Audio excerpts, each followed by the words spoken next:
Welcome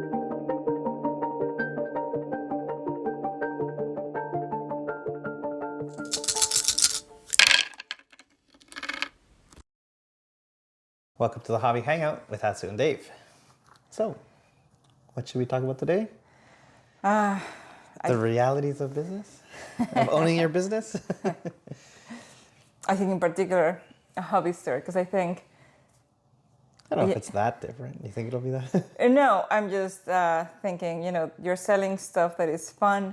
You're offering events that are fun. It's about the fun. But then the back office part of it is not fun. So, what are your impressions on the back office side of things? Not because I think the storefront and the events and customer side of things have been going really well. Yeah, that's really fun. I think that we're also, just from how we're used to working in other industries, someone is like, oh, I like this game. And we're like, sure, you want to set up a demo? We'll go for it, right? Like, it's not... We're very supportive on that side, and I think that's exciting. Coming up with events, just trying to draw more people into either, form that community, meet other people that have similar interests, or people that haven't even thought about it, right? And just are looking to do something in the city, and, there's not much happening here, so if we can offer that outlet, then that would be great, and it's fun for us to plan it.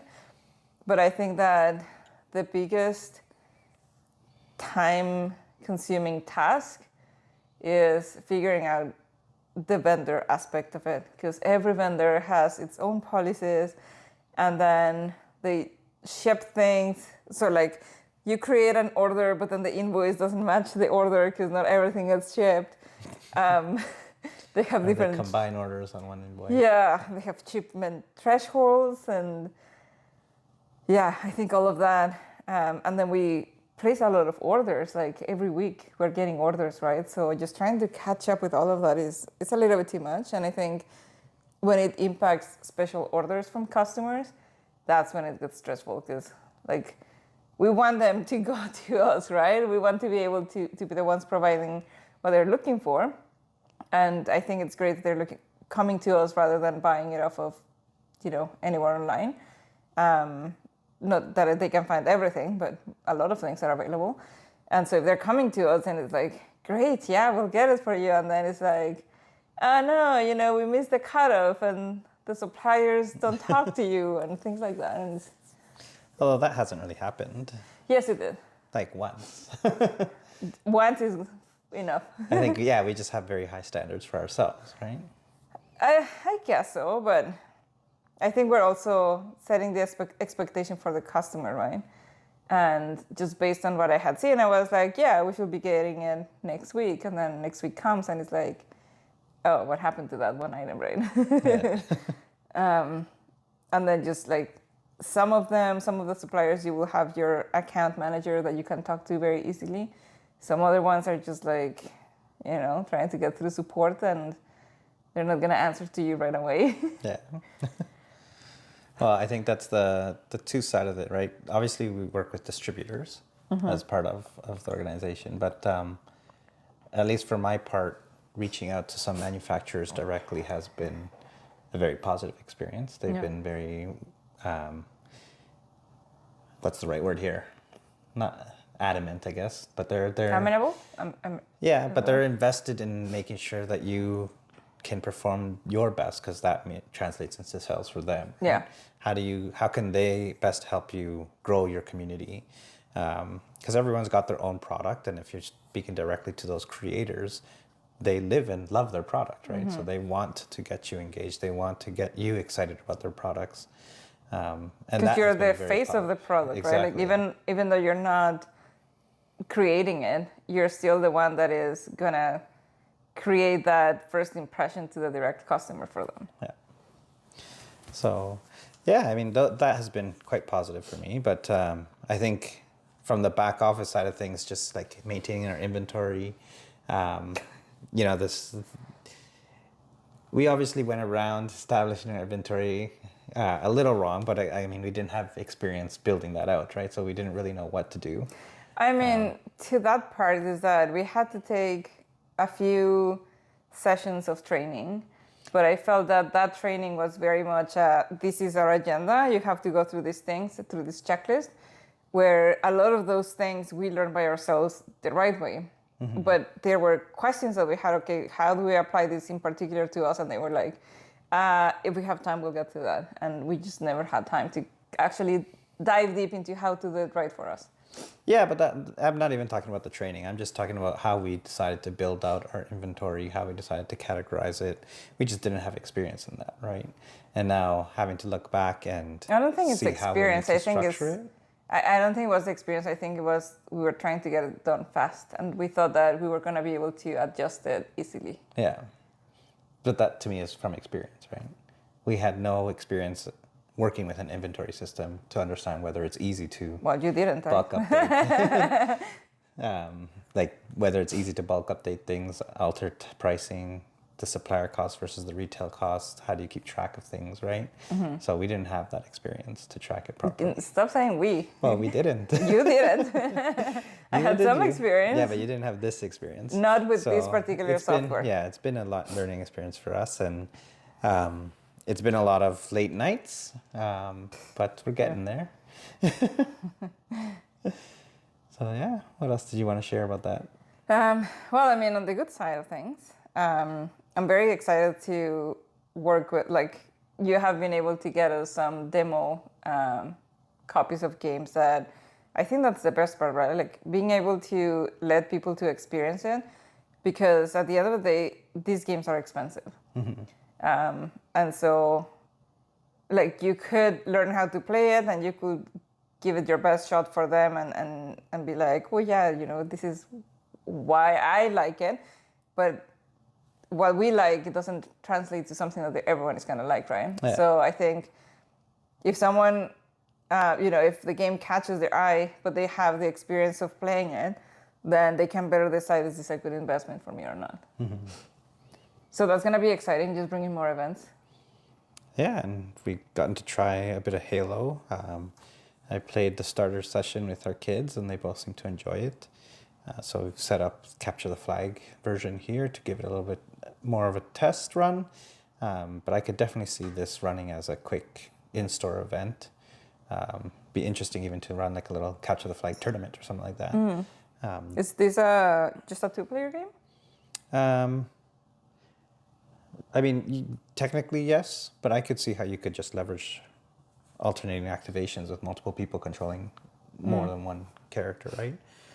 But I haven't read through the rule books if they offer more than two-player versions. But yeah, it's a neat game. It looks like it's fairly lightweight. There's a lot of tokens, but when I first looked at them, it was a little overloading. There seemed to be so many different symbols and everything, but once I got the hang of it, it was pretty straightforward, and they have keys and everything like that. So, yeah.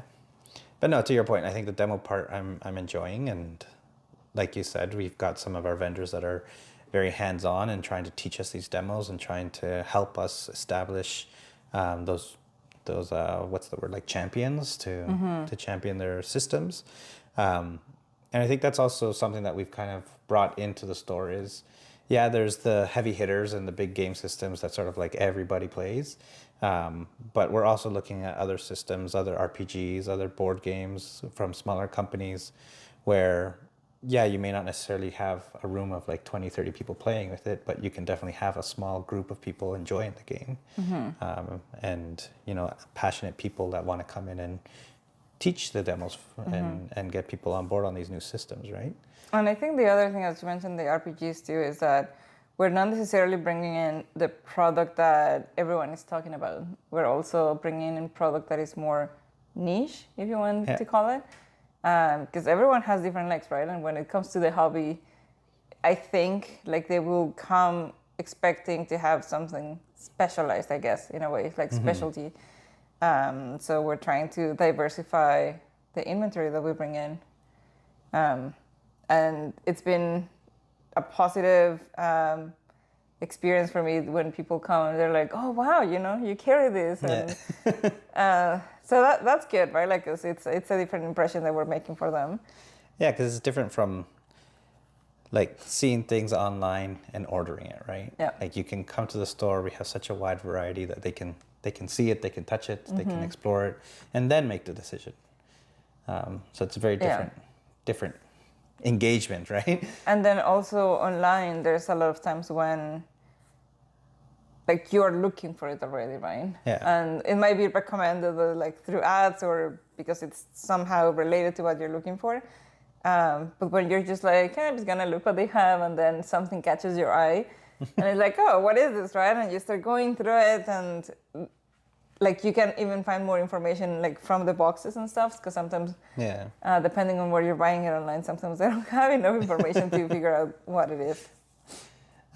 So from the owning perspective and just everyday processes, one of the big things that, at least at the first couple of days, because I was thinking back when I used to work in retail and we started this store now, and we couldn't balance the cash at the end of the day. I was like, first what day the I heck couldn't is going on? But it was like 3 or 4 days consecutively where we just couldn't balance the cash. Can we say the one time when I created a spreadsheet because I was like, okay, this is getting ridiculous. I just want to count bills and coins and I don't want to be doing it, the calculator and writing it down. And so I told you, there's this spreadsheet. We've been using it, just, and then I come the next day, I'm counting and I'm like, it's not squaring. And then I look at your note that you left with when you were counting the cash, and in 5 cents, you counted $22. Yeah. When it was supposed to be, or 25, I think, when it was supposed to be 2.5 or something like that. Yeah. And so that's the discrepancy. But no, so that was me. But like the first couple of days, like the first day I couldn't count. And then but yeah, we just kept, like, there was a couple of days there where I just kept going. But eventually it evened out and we're like, okay, we got this down right, finally. Sorry. But yeah, that's one thing. And the other is just like the reorganizing and the cleaning of the store. I just find like I never have enough time to reorganize everything the way I keep envisioning it. I clean more at the store than I do at the house. But yeah, there's a lot of that. There's just no time. Like, yeah, I don't know where the time goes. We're as soon as you step into that store, people are waiting before the door opens, and then we're just busy nonstop the whole day. Yeah. Whether it's with customers, looking at purchase orders, looking at new releases, reorganizing, doing inventory counts, cleaning. Yeah. Like, it's just, there's never enough time, and the list is never ending. Yeah. But I'm still enjoying it, and I keep thinking that I think I have to just figure out one day to go in early again, like before we open the store. I think I'm gonna have to go in early one day and just do some of the core fixing in the basement. Otherwise, I'm just never gonna have time to do that. Well, I think that we need to figure out how to get better at addressing some of the recurring things like orders and stuff like that. Yes. How are we gonna get better so that we can start freeing up some time? Because, like, we're not by ourselves, right? It's 5 of us working there. Like, other people could be helping out, but if we don't have a set process, then we can't ask for help, right? Because we're just trying to figure it out. So I think it should get better eventually. I mean, that being said, it hasn't even been a month. It's not even a month. I think we just have high expectations of ourselves. But we're doing well. We're doing really well. And thanks to our partner and our staff, they've been great. Definitely pointing out where we're missing things, where we should be getting things. Because they have all the experience in the industry already. So, yeah. I'm also enjoying just like there's some people that have been going frequently. Like we haven't been there for a month, and there's some faces that I already recognize. We've already got regulars. Yeah, and it's not necessarily that they're buying every time. Like some of them are just like hanging out, and it's just nice to catch up. And because then otherwise, like the store is very quiet. We need to get a sound system there.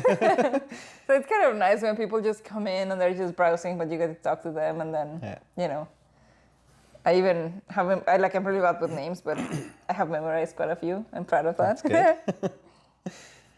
And I am looking forward to, like, I think all of January so far has been just getting us going, right? And in February, we started getting into now events that we've been planning. And I think that's gonna just be going heavy. to continue to compound and escalate as we go into the following months, or at least that's our plan, right? But that, it gets me excited too, because there's certain things that I've always wanted to do, and now there's people that are interested, that are, it's tied to the store, right? So I've spent the last 2 months painting, at least for me, I think one of the best miniatures I've ever painted. I'm very happy with how it's turned out. And I've learned a lot painting that miniature, even things that I just could not find answers for online. So I just decided to experiment and see if I could fix mistakes on it that had happened, and it worked.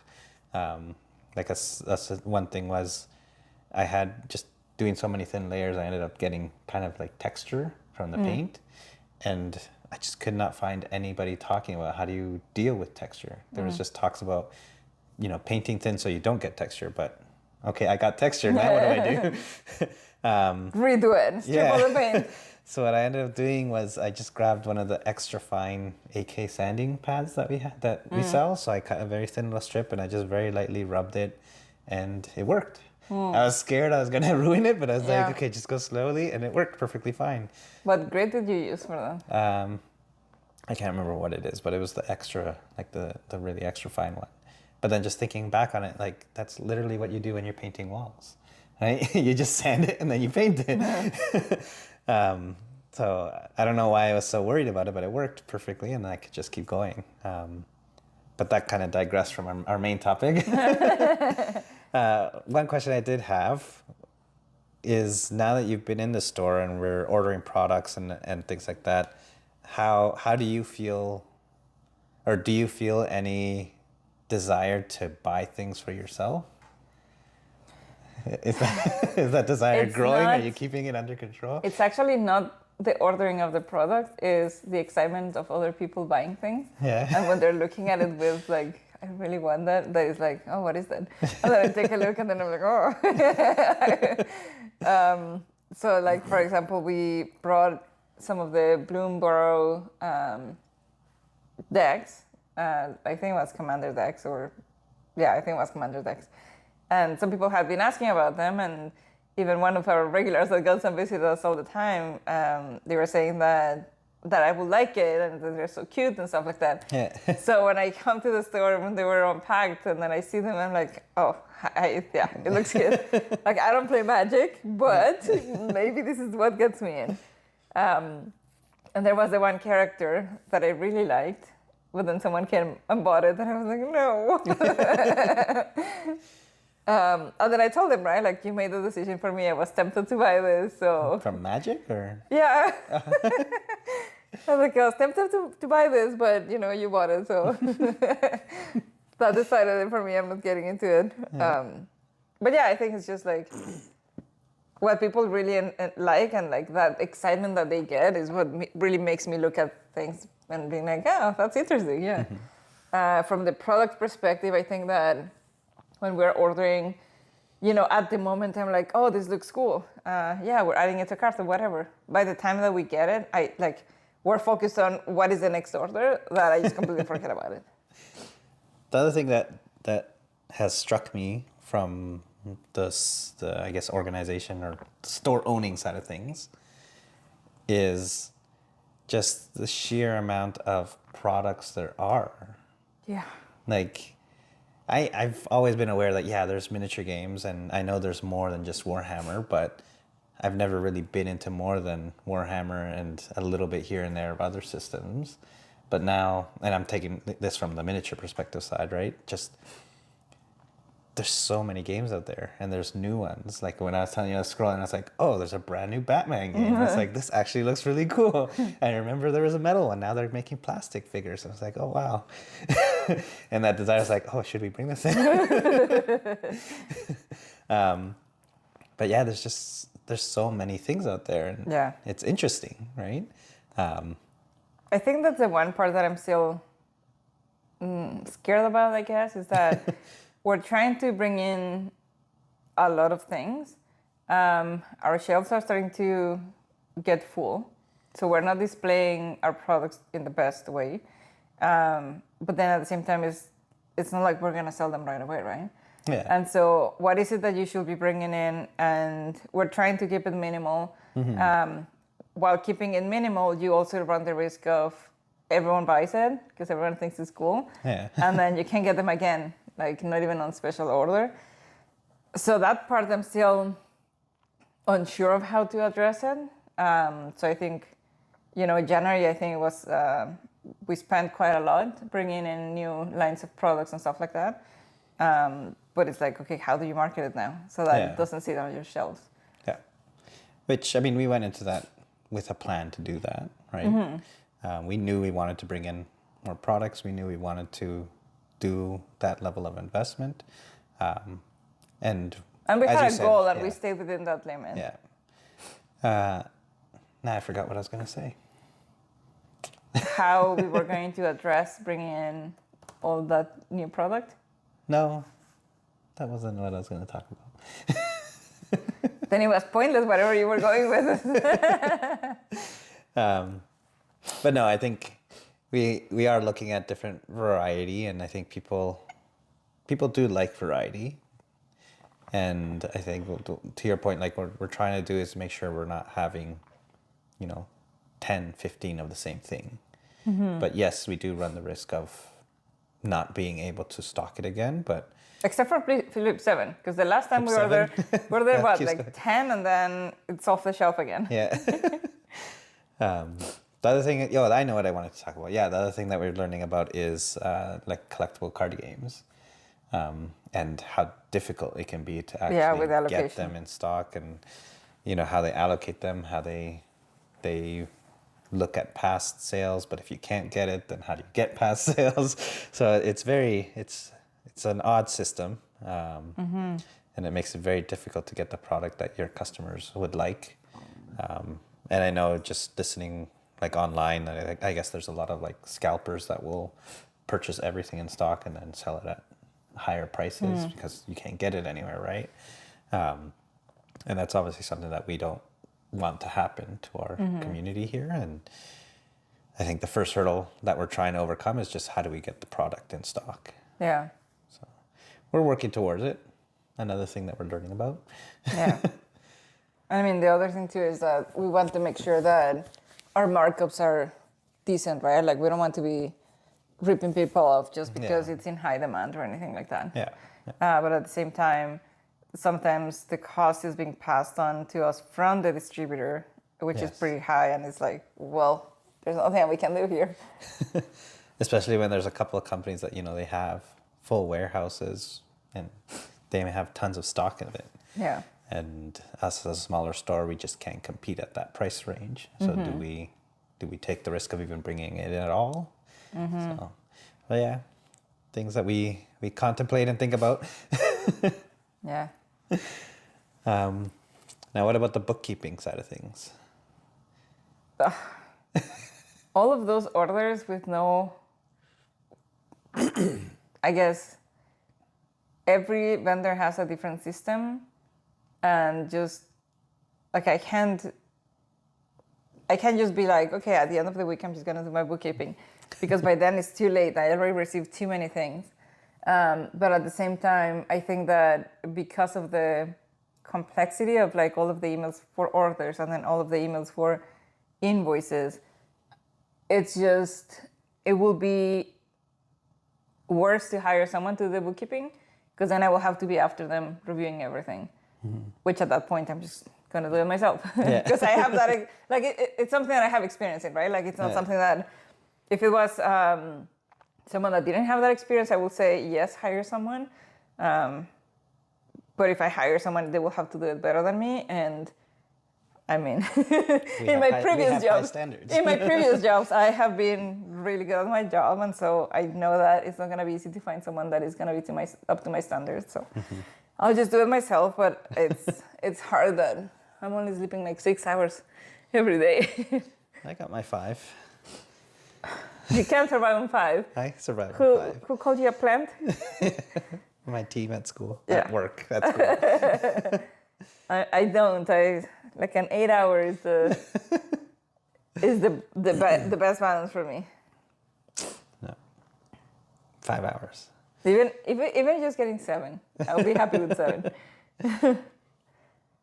Yeah, I've been noticing that every time after work, like I sit down with the kids or something after we play for a little bit, and I just pass out, like I'm just snoring or my head is hanging. Oh yes, we went to the movie theaters yesterday. The most expensive nap. We both fell asleep.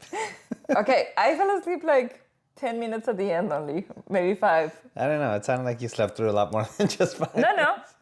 No, because I was telling our kid, I was like, yeah, this is where I kind of completely lost track of it. And then she was like, yeah, that was the end. So it was you. Did you even make it past the commercial thingies at the beginning? Yeah, I made it past the commercials.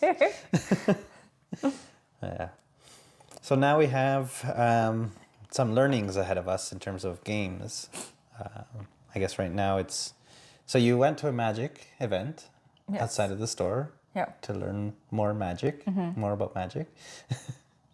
And I think you're looking at potentially getting a commander deck, right? When we have commander events, and because I hear that it's better to play with 4 people, so if they need more people,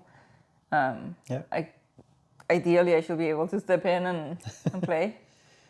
And then we've got our one-shot RPG coming up. Yep. And we started one here at home, which was good, so give me a little test run through it. Yeah. And then we've got a couple of games to learn. So as I said, the kids learned Halo. You haven't learned it yet, so we got to run through it. It's not too bad in terms of rules, pretty quick. Then we've got Kings of War, the 4th edition to learn, and we can start showing that at the store. And Judgment, which will have a big event later in February with some pretty awesome discounts for whoever wants to participate. Yeah, they have been great. I really like how they right away set up the tabletop simulator for us to go through it and get a feeling of the game. And the person, one of the owners of the company, they seem very, I don't know, like excited about it. Like they're passionate about their products, which is good. Yeah. And in a way, I think that they're trying to make it work just like we're trying to make this business work. Yeah. Like they're very invested in it. And they're a Canadian company, and that's actually on my phone call with them this week, with Simon this week. He was talking about how he wants to start driving Judgment as a Canadian and having a Canadian tournament scene for Judgment this year. So if we can help out in building that, all the better for us and for them. And it was a fun game. Yeah. I think it was a little bit hard to figure out the controls in the tabletop simulator, so I'm excited to try it on an actual board and with the actual miniatures. I keep thinking of that movie, On the Line. On the Line. With Owen Wilson, the internship. Internship, yes. Playing On the Line. Like everyone watching us on the line right now. Yeah. All right, so that's our recap of the first, I guess, 3.5 weeks, roughly. 4 weeks? Is it 4 weeks? I don't even know. It's been a blur. No, 3 weeks. 3 weeks? January is only 3 weeks? Today is January 25th, so technically it has been 23 days. Okay. 3 weeks. It seems like longer. Yeah, it does. But that's what's happening behind the scenes. Behind the scenes. We're still happy. We're not killing each other yet. Why will we? Because you're working together, right? The whole thing of Okay, let's couples working together? I don't know. The bookkeeping aspect of it. I'm just going to get you to do your bookkeeping because I'm not your bookkeeper. You're not paying me to chase you after receipts and stuff like that. You're like a regular employee that if you want to get paid, you got to prepare your own expense reimbursements. But you have to be diligent because that's also my money from our household. Yes. So I have very high standards that you have to meet. And you're not meeting them right now. I'm not meeting them right now. I'm the sales guy. I just want to spend the money. I know. I know that.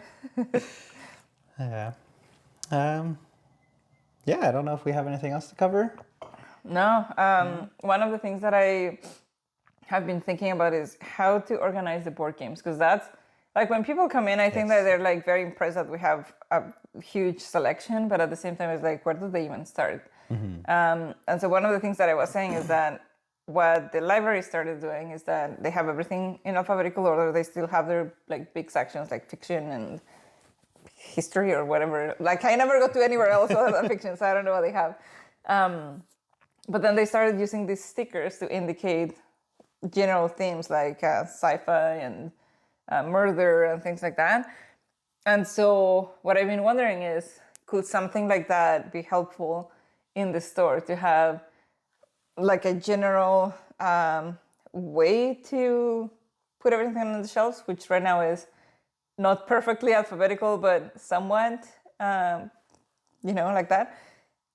But then is there something else that we could easily help people identify what kind of game it is, so they are like, oh, like now in my mind, I know that this particular sticker is the one that is in my head that I'm interested in, and so they can go through the shelves quicker, just identifying those ones that might be of higher interest for them.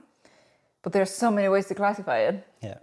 So anyone watching, if you have any recommendations of how you will categorize board games, let us know. Good luck with that. Well, otherwise I'm just going to do it the way that it feels better for me, so that when they ask for something, I'm just going to be like, yeah, go to this section. Here's all the recommendations. So just for me to find them. Well, you're one of the owners. You get that right. You can organize it how you see fit. Yeah. If it doesn't work, it doesn't work, and I change it around. Exactly. Change is good. Yeah. It's going to throw a bunch of stickers, but yeah. All right. Well, that wraps it up for today. That's everything for today. Let's go and learn some rules. All right. Thanks for joining us. Bye.